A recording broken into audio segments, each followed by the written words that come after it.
Assalamualaikum warahmatullahi wabarakatuh. Apa kabar? Kembali berjumpa dengan saya Ismail Arif dari Forum News Network. Dalam beberapa pekan terakhir ini Anda pasti sempat membaca dan disuguhi dengan berbagai pemberitaan bahwa ini seolah-olah pemerintah ini bakal kiamat ini kalau terus-menerus melakukan subsidi energi sebenarnya ya, bukan hanya BBM. Tetapi kemudian yang jadi perbincangan publik itu adalah rencana pemerintah untuk menaikkan harga BBM, terutama solar dan pertalite. Tapi saya membaca sebuah analisis yang ditulis oleh Antony Budiawan, ini ekonom senior dari PEPS, ya, yang dia menyatakan bahwa itu bohong kalau sampai pemerintah subsidinya sebesar 502 triliun dan itu jalan keluarnya dengan menaikkan BBM. Bagaimana sebenarnya? Betulkah pemerintah itu tidak sebesar itu, hanya 11 triliun kalau tidak salah saya baca subsidi untuk BBM, atau nah kalau gitu angka 502 triliun itu kemana larinya? Saya akan ajak Anda untuk langsung nih ngobrol dengan narasumbernya, Mas Antony Budiawan. Mas Antony, apa kabar Mas Antony? Kabar baik, Bung Erso. Semoga sehat untuk kita semua. Sehat, saya secara pikiran saya sehat. Saya masih bisa membedakan penjelasan Anda dengan penjelasan Pak Jokowi dan penjelasan Bu Sri Mulyani. Tapi tolong jelaskan Anda pada publik dengan bahasa yang lebih mudah. Bagaimana sebenarnya cerita ini? Karena seolah-olah kalau kita baca pernyataan para pejabat ini bakal kiamat kalau harga solar dan pertalite nggak dinaikkan. Iya, terima kasih Bung Erzu.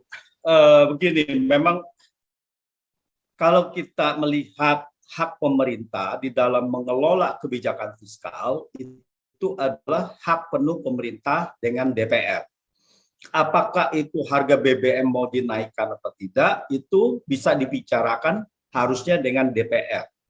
Tetapi tentu saja barang publik seperti BBM, tarif listrik, itu mempunyai konsekuensi, ya, bahwa kebijakan itu kalau tidak dirasakan pro rakyat, maka rakyat akan menolak. Sampai sejauh mana penolakannya kita tidak tahu. Nah, mengenai subsidi, kalau seandainya ini dikomunikasikan secara transparan, biar rakyat mengerti duduk permasalahannya apa, bagaimana, apa serius terhadap keuangan negara. Tetapi begitu dikatakan subsidi BBM 502 triliun, saya mulai, karena saya memperhatikan APBN sejak lama kan, saya mulai bingung, ini dari mana subsidi 502 triliun BBM loh. Lalu saya melihat keseluruhannya di dalam undang-undang APBN, yaitu ada subsidi secara keseluruhan hanya 206 triliun, 206,96 triliun. Itu terdiri dari seluruh subsidi. Nah, itu kita bagi dua, yaitu energi dan non-energi. Subsidi energinya itu hanya 134 triliun. Nah, kemudian dari subsidi energi kita pecah lagi apa saja itu. Nah, dari 134 triliun ternyata 11 triliun adalah subsidi BBM. Lalu 66 triliun adalah subsidi LPG. Dan 56 triliun adalah subsidi listrik. Nah, jadi BBM-nya sangat rendah sekali. Nah, cuma 11 triliun tadi itu ya? 11 triliun di situ di undang-undang APBN. Okay. Nah, tetapi dari 206 triliun tadi kan dikatakannya 502 triliun. Meskipun itu salah mengatakan BBM, tetapi di situ adalah seluruhnya. Nah, bagaimana angka 206 menjadi 502? Yaitu ada yang namanya dana kompensasi. Dana kompensasi 2021 tahun lalu dan dana kompensasi ini. Apa itu? Tapi itulah yang saya pertanyakan. Jadi saya sendiri tidak mengerti dana kompensasi itu apa, karena tidak ada di dalam undang-undang APBN yang termasuk subsidi. Katanya ya sama saja dengan subsidi, makanya dijadikan satu subsidi 502 triliun. Artinya kan sama dana kompensasi dengan subsidi kan dimasukkan kategori itu. Tetapi kenapa tidak dimasukkan ke dalam subsidi? Nah, ini pertama. Yang kedua adalah bahwa saya merasa bahwa dengan kata dana kompensasi ini adalah misleading dan tidak ada di dalam undang-undang. Jadi apa dasarnya memberikan dana kompensasi ini?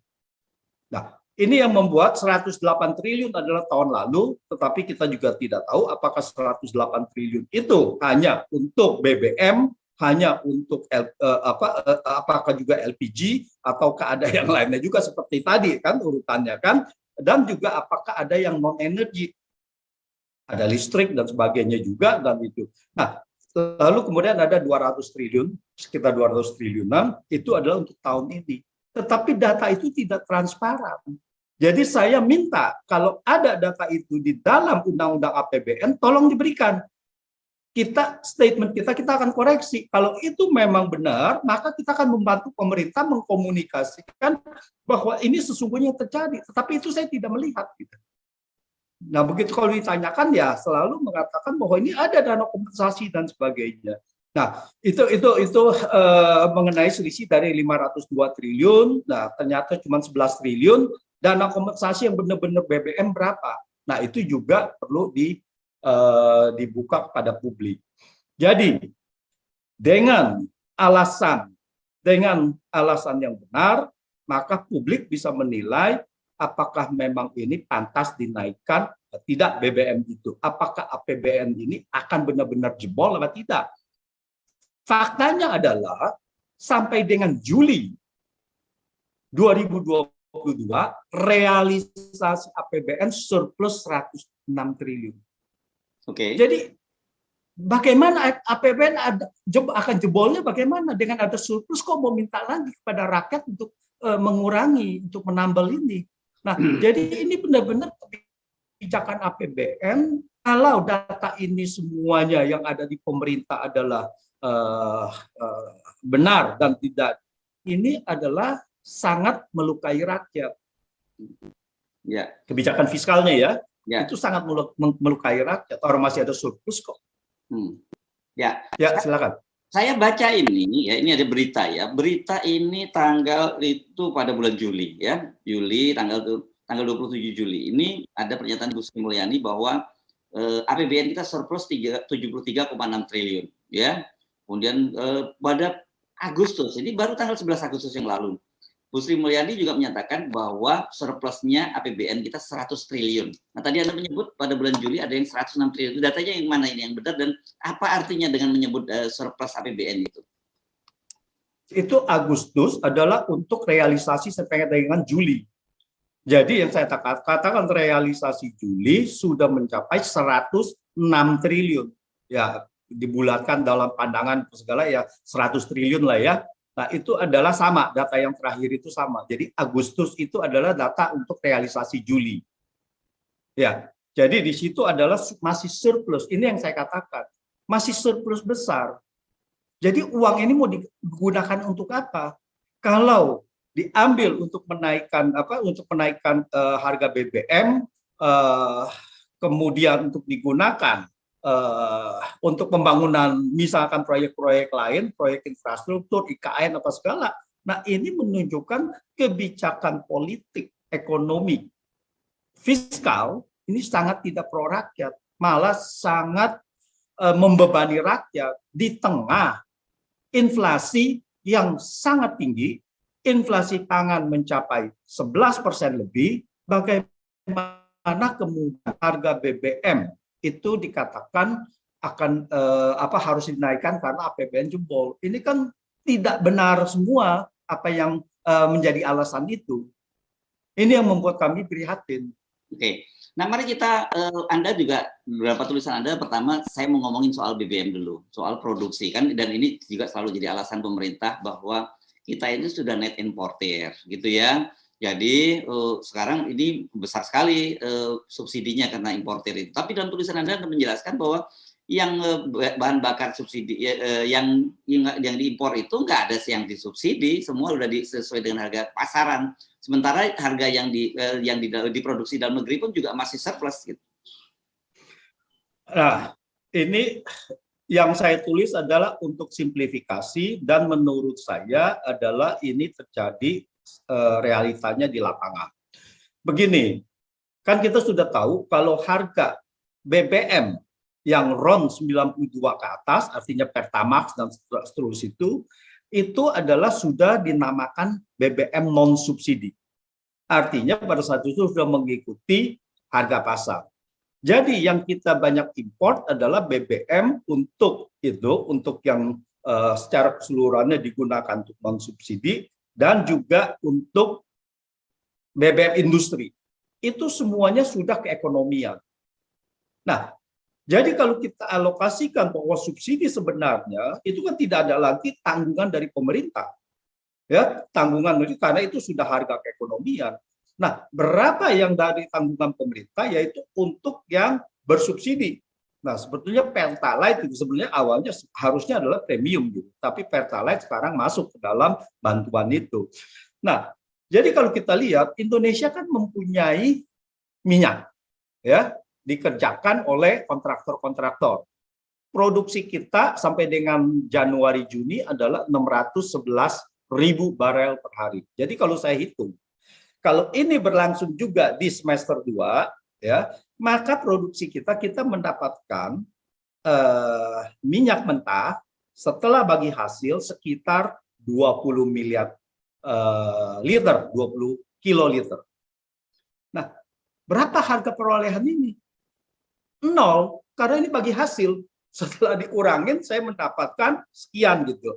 Jadi harga yang 20 miliar liter itu adalah 0 rupiah.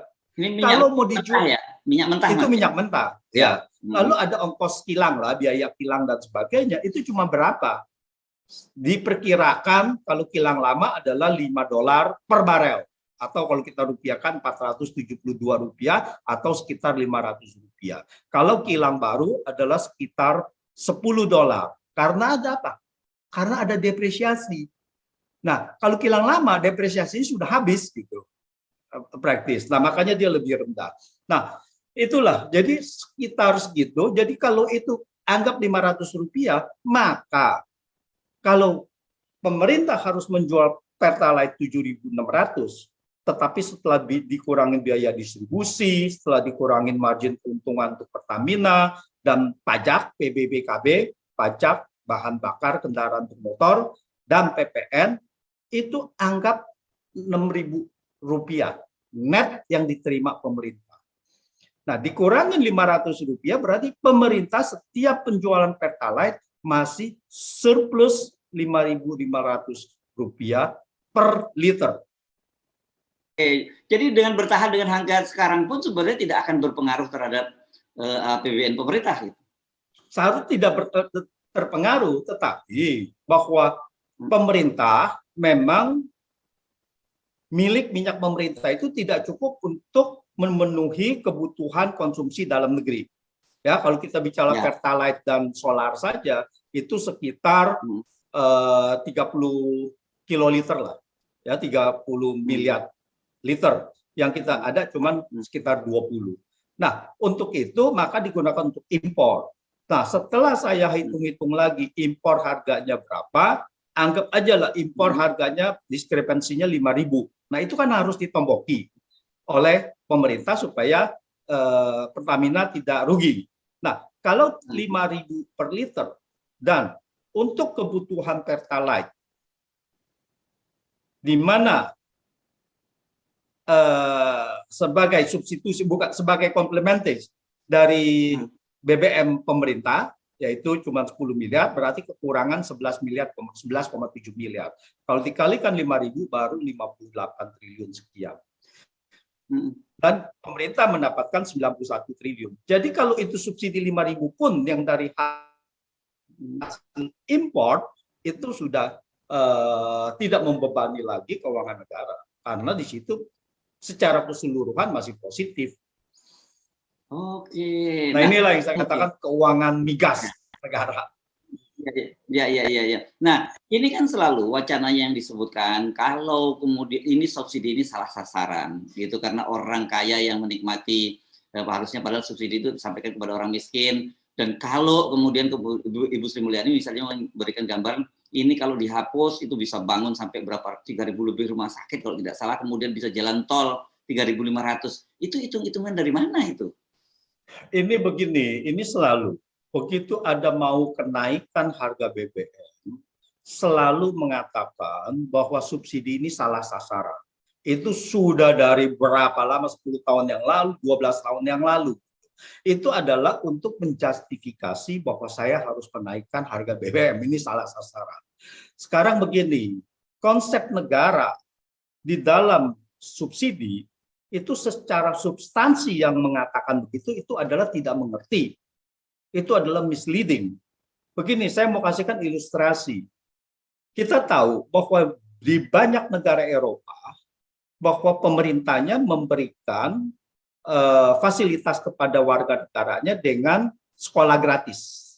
Ya, sekolah tidak dipungut bayaran. Yaitu apalagi kalau kita lihat Finlandia, ini yang sangat ini sekali ya, reformasi pendidikannya sangat luar biasa. Bahkan di situ dikasih makan, meals ya, di dalam sekolah itu dikasih makan dan gratis semuanya. Dan itu tidak ada perbedaan diskriminasi antara orang kaya dan orang miskin. Artinya semuanya, Anda mau pendapatannya Rp100.000 per tahun atau Rp10.000 per tahun atau 1 juta rupiah, saya ngomong US dollar, 1 juta US dollar per tahun atau 10 juta US dollar, semua anak sekolah gratis. Apakah itu salah sasaran? Nah, inilah karena apa? Karena di dalam subsidi, di dalam konsep subsidi negara itu berlaku untuk semua warga negara. Tidak ada diskriminasi. Yang harus didiskriminasikan adalah ketika pendapatannya dipajaki dengan pajak penghasilan. Orang yang pajak penghasilannya 1 juta US dollar, maka dikenakan pajak yang lebih tinggi. Yang 5 juta US dollar dikenakan pajaknya lebih tinggi tarif. Setelah ada tarif progresif, itu artinya yang tidak bayar itu apa? Yang di bawah itu pendapatan tertentu, maka dia tidak bayar pajak. Nah, makin lama makin besar. Konsep itu sudah berjalan, artinya kedudukan warga negara antara pendapatan terendah dan pendapatan tinggi itu sudah sama. Karena dia sudah memberikan kontribusi dengan pembayaran pajak. Artinya subsidi itu harus diberikan kepada semuanya. Nah, inilah konsep-konsep yang menurut saya membuat selalu menjadi sasaran. Oh ya, ini tidak tepat sasaran. Oh ya, ini ada dual harga, dualisme harga. Lalu kemudian ada terjadi kebocoran-kebocoran, maka kita harus satukan harga. Nah, ini kan cuma mau simplifikasi aja, bahwa kebocoran-kebocoran ada penadah atau segala. Ya, itu adalah urusan hukum gitu kan. Jangan lalu kemudian dibebani kepada masyarakat. Karena saya tidak bisa memberantas mafia, maka rakyat yang harus menanggung kan gitu. Nah, ini sesuatu yang ya pemikiran-pemikiran aneh di Republik ini. Ya, oke. Nah, Mas Antoni, kita ngomongin listrik ya. Ini kan juga saya pengen coba kalau gitu. Kelihatannya ini ada yang wilayah abu-abu gitu, ada yang disembunyikan oleh pemerintah gitu ya. Yang dikomunikasikan seolah-olah bahwa rakyat saja yang membebani, tapi padahal ada persoalan-persoalan yang jauh lebih itu, dan kemudian ujung-ujungnya kita juga tahu ini ada permainan oligarki dan situ kan. Soal listrik ini, mari kita bahas soal listrik, Mas Antoni. Ya, jadi kalau kita lihat begini, di dalam 134 Undang-Undang APBN untuk tahun anggaran 2022 itu BBM-nya cuma 11 triliun, ya kan? Lalu kemudian listriknya 56 triliun. Pertanyaannya, kenapa pemerintah tidak mengeluh listrik? Nah, itu pertama. Terus kedua, kenapa listrik itu dibebani tarifnya kepada masyarakat? Kan sudah naik kan beberapa yang waktu itu. Nah, tapi kalau kita lihat juga bahwa ini kalau akan dinaikkan lagi, bagaimana dampaknya terhadap subsidi, karena ini adalah kenaikan harga batu bara, kecuali minyak dan harga batu bara. Kita tahu banyak sekali pembangkit listrik PLN menggunakan batu bara juga. Nah, kita mau tahu berapa harga batu bara yang dibeli PLN dan mempengaruhi kepada harga produksi listrik PLN. Nah, ini yang membuat subsidi seolah-olah subsidi dari pemerintah itu membengkak gitu. Nah, inilah karena kita sudah tahu waktu Januari yang lalu ya ada sedikit kericuhan di mana PLN tidak mendapatkan batu bara karena semuanya diekspor, harganya tinggi. Lalu kemudian salah satu menteri mengatakan, ya kita harus ini, tetapi PLN harus bayar dengan harga yang market. Wah, kalau ini sampai terjadi, ini yang kita harus buka, apakah subsidi yang besar ini akibat itu juga apa tidak? Ya, karena kalau kita lihat seharusnya batu bara itu ada yang namanya DMO dan DPO. Jadi bukannya market obligation aja, kalau market obligation-nya aja tidak masalah.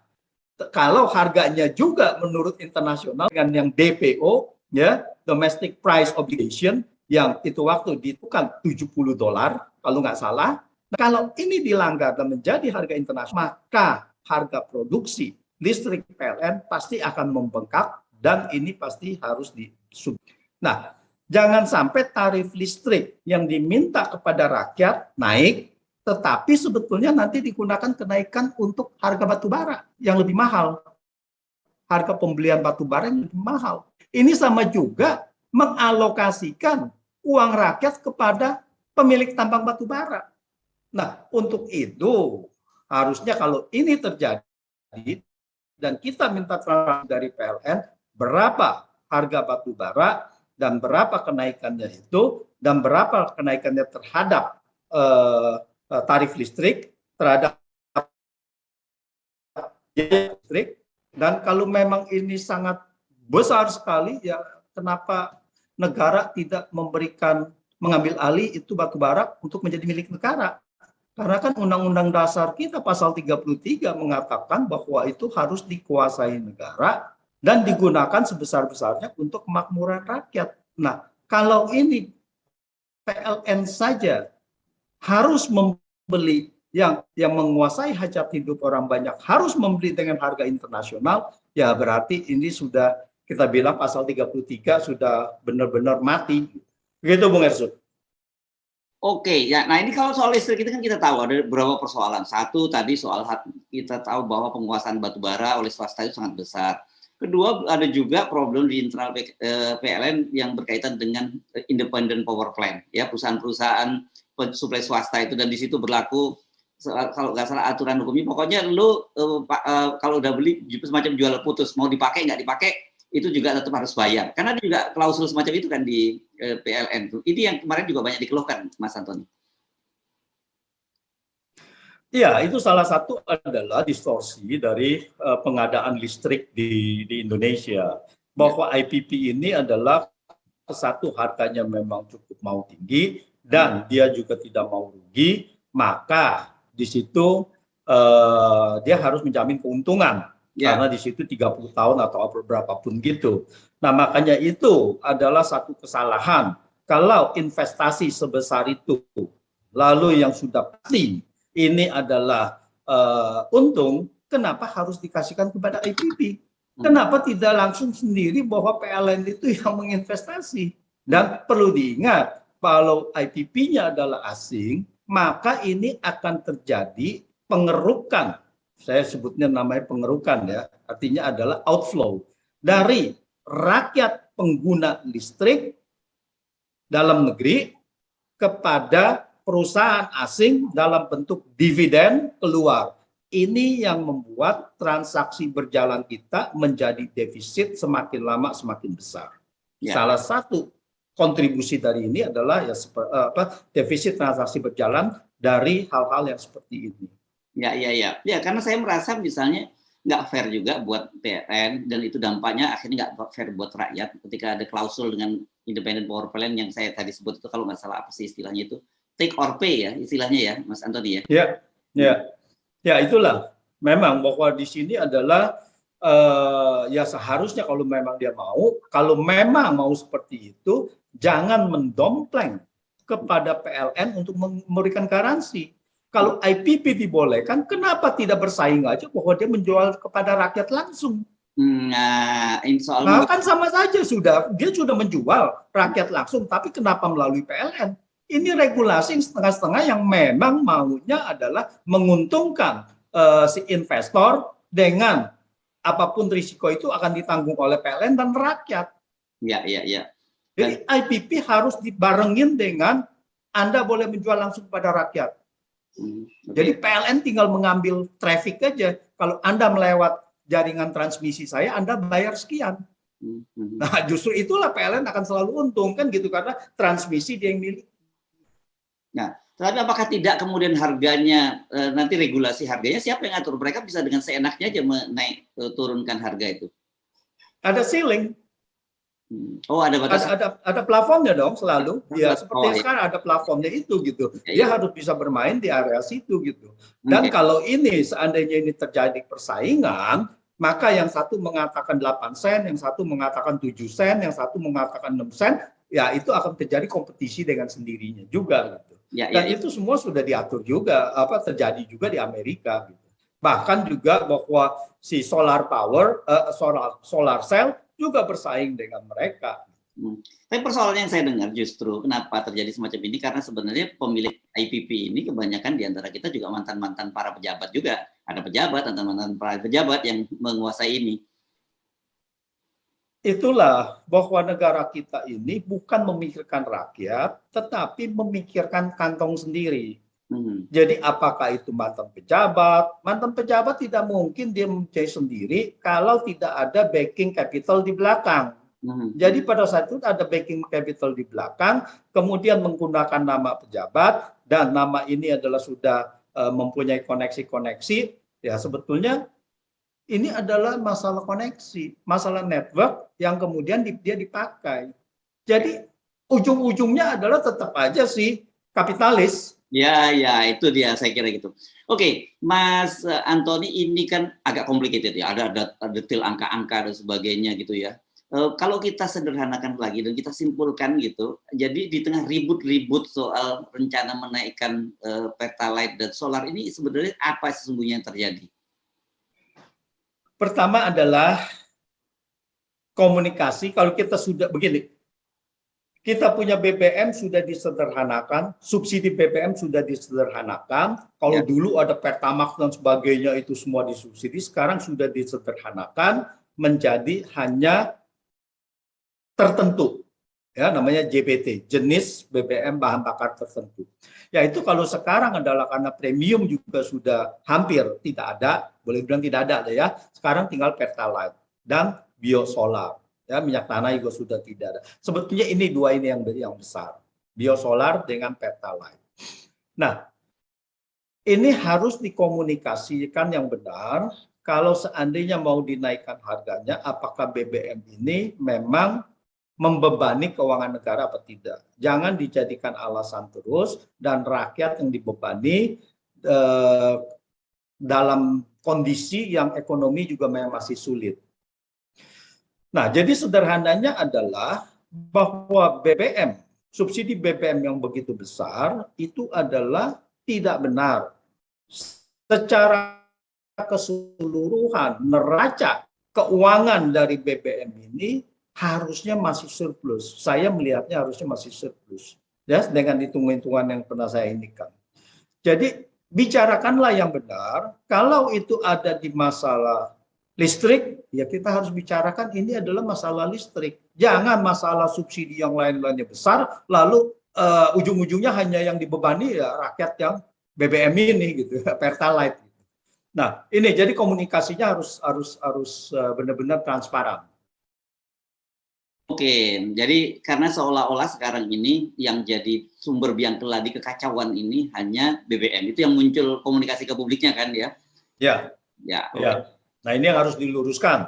Ya. Jadi kalau kesimpulan bohong segala macam itu muncul dari mana istilah itu kok sampai dianggap bahwa pemerintah itu bohong dalam soal ini? Ya, kalau kita lihat bahwa narasi itu disuarakan dari semuanya, ya dari semuanya itu ya beberapa menteri mengatakan begitu semua, ya itu kan ada untuk memberikan persepsi publik seperti yang diinginkan, yang dikatakan tadi kan, yang faktanya tidak benar. Ya kalau faktanya tidak benar, rakyat dengan mudahnya atau dengan dia punya bahasa rakyat adalah bohong. Nah, sebetulnya itu aja gitu. Sebenarnya yang bohong adalah melihat bahwa fakta ini adalah tidak benar. Lalu dibilang, ya kalau saya melihatnya sebetulnya ada yang untuk membodohi publik. Membodohi publik adalah karena tidak memberikan informasi yang benar. Definisi saya membodohi publik adalah tidak memberikan informasi yang benar. Lalu ada yang mengatakan kalau tidak memberikan informasi yang benar maka membohongi publik juga. Gitu. Jadi membodohi dan membohongi. Jadi publik. Gitu. Ya, jadi sekali lagi bahwa soal kalau dalam hitung-hitungan Anda subsidi untuk BBM itu sekarang yang total tadi hanya 11 triliun tadi ya, kira-kira gitu ya. Ya, itu di dalam anggaran. Kita tahu bahwa faktanya mungkin lebih itu. Jadi lebih dari situ. Jadi kalau saya lihat adalah benar-benar yang harus dikeluarkan net ya kepada itu adalah 58 triliun. Lalu pemerintah juga mendapatkan pendapatan, maka kemudian pemerintah masih ada surplus di dalam keuangan migas ini, minyak bumi ini. Ya. Oke, baik. Jadi tidak sampai segitu. Ya, baik, terima kasih Mas Antoni. Ini penting saya kira dari publik untuk dijelaskan karena ini seolah-olah itu masyarakatnya yang diteror oleh pemerintah gitu bahwa kalian ini yang jadi beban sehingga pemerintah jebol APBN-nya gitu. Baik, oke, terima kasih Mas Antoni.